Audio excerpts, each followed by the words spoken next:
How's it going, fam? Welcome back to Erica's EDC, and today we are looking at some Chris Reeve small Sebenza 31s. We've got an inlay one here with micarta. This one is in S45VN blade steel.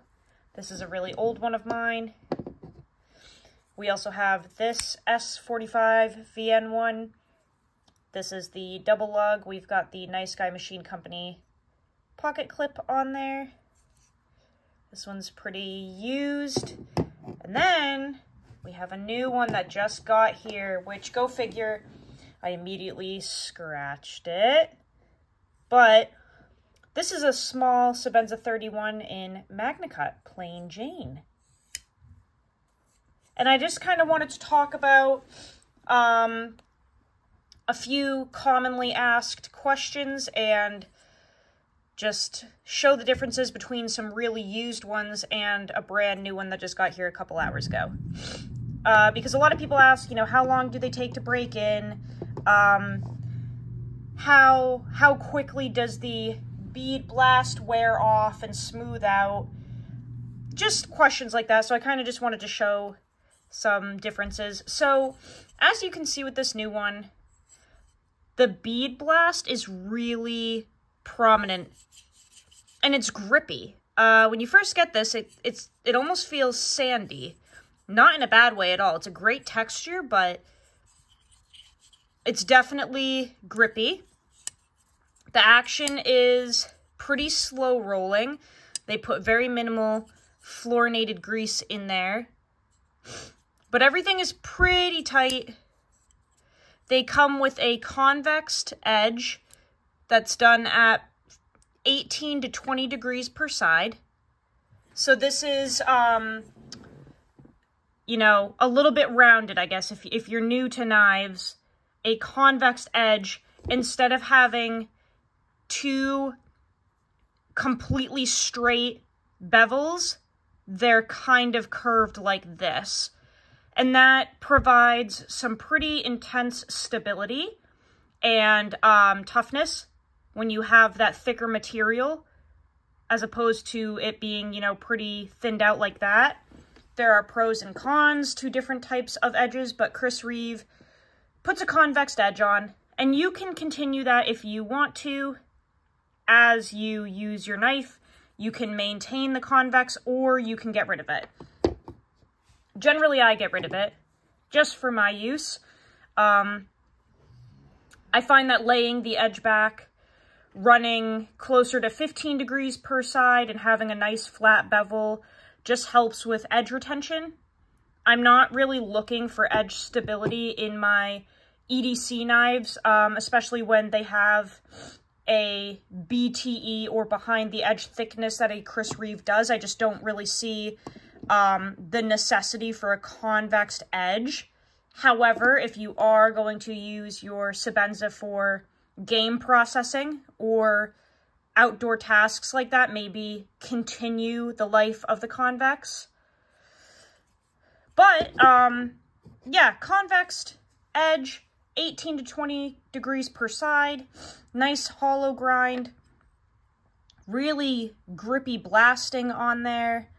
Everything's nice and tight, everything's smooth, and, you know, the blasting is just really gorgeous on these scales.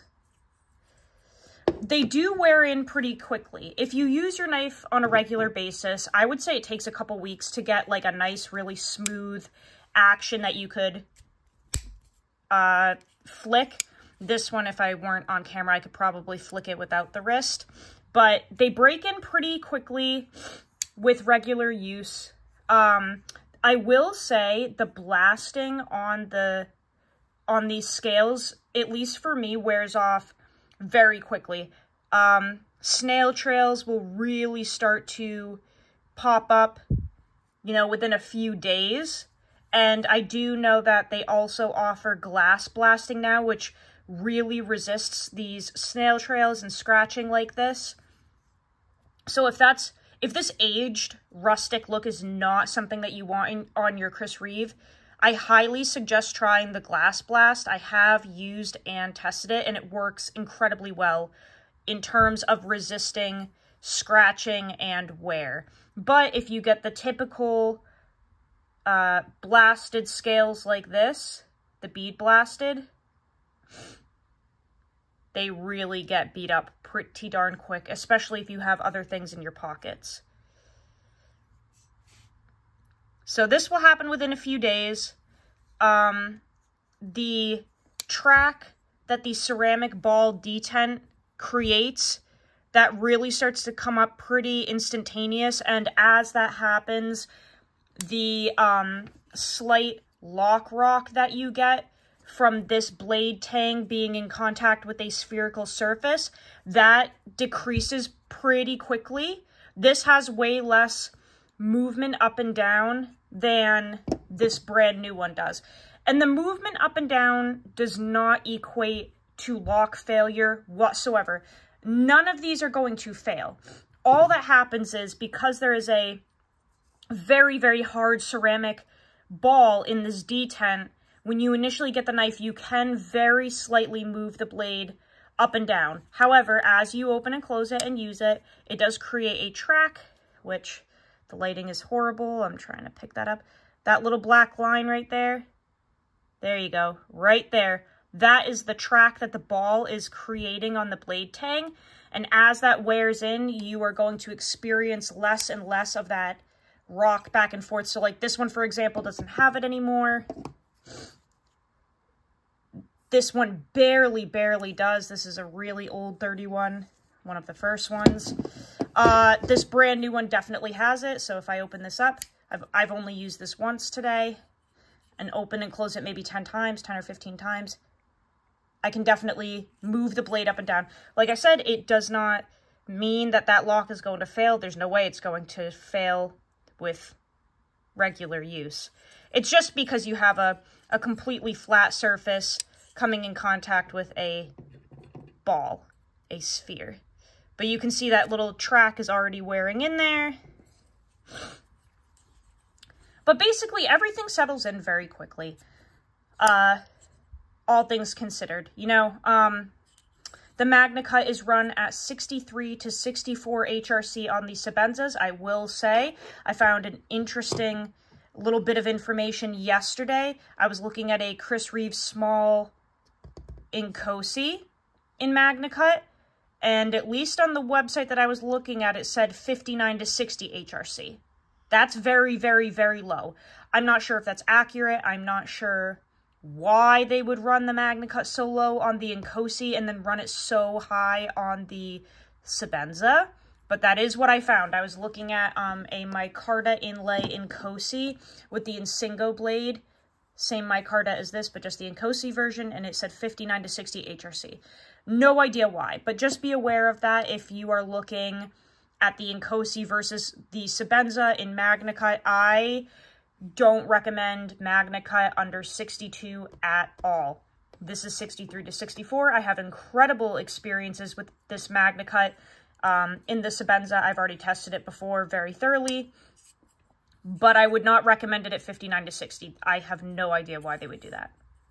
But everything breaks in very quickly. As you can see, I instantly removed that lanyard pin because when you get the knife, if you cut the factory lanyard off, the lanyard pin will wiggle around in here and rattle and make noise unless you like glue it basically. So I just always take it out and run my own little lanyard in there. You can see I've done it with every single one here. Not a fan of the rattling lanyard pin. But yeah, you know, they break in very quickly. Still incredibly made. This one was born on March 20th of this year. So literally like a few frickin' days ago. This was from DLT Trading. No, I did not purchase this. It was purchased for the channel. But I will be testing and reviewing it, as always. And I just kind of wanted to show what a brand new one looks like. Kind of talk about what you get directly out of the box compared to some that have been really used. This one is a couple years old, and this was my first 31 when they first came out. This one is pretty darn used. Extremely smooth now. I'm wondering if I could even flick this one without, like, a wrist flick. Yep. Extremely smooth. Really broken in. And this one is, clearly, very used as well. This one is much newer than that one.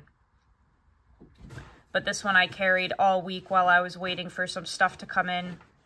And as you can see, this thing is just beat. Highly recommend the Nice Guy Machine Company Chris Reeve clip as well. These are really, really nice.